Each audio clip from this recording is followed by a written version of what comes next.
ce qui caractérise l'Orient comme Saint-Nazaire, Dunkerque ou La Rochelle, c'est que ce sont les dernières portions du territoire libéré. Pour l'Orient, c'est dû au fait que depuis l'occupation en juin 1940, les Allemands en ont fait une base extrêmement importante pour leurs opérations militaires dans l'Atlantique, que cette base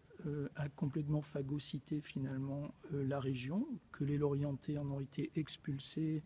d'abord par les réquisitions des Allemands, puis par les bombardements des Anglais en 1943, et que la zone a depuis été transformée en forteresse et donc représente une capacité militaire que les Alliés qui arrivent en août 1944, les colonnes blindées américaines ou les FFI, les FTP issus de la résistance, ne sont pas en mesure de déloger.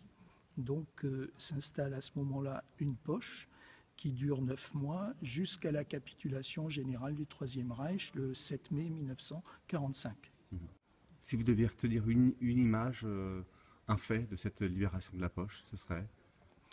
C'est une libération triste, quelque part, un peu suspicieuse. C'est celle des soldats du 118e régiment d'infanterie qui marchent dans les rues de Cariado.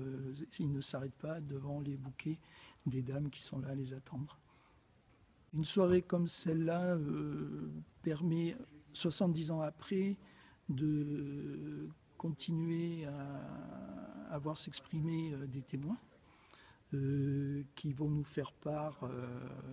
de leurs actions ou de leur vécu, sachant qu'en période de conflit, chacun se retrouve dans des microcosmes et que la vie quotidienne peut être bouleversée à tout moment par tel ou tel événement.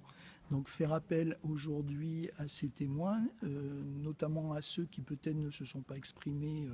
lors des anniversaires précédents, peut apporter des éléments à la fois affectifs et documentaires à la perception de la période, et c'est sans doute une des dernières fois qu'on pourra le faire.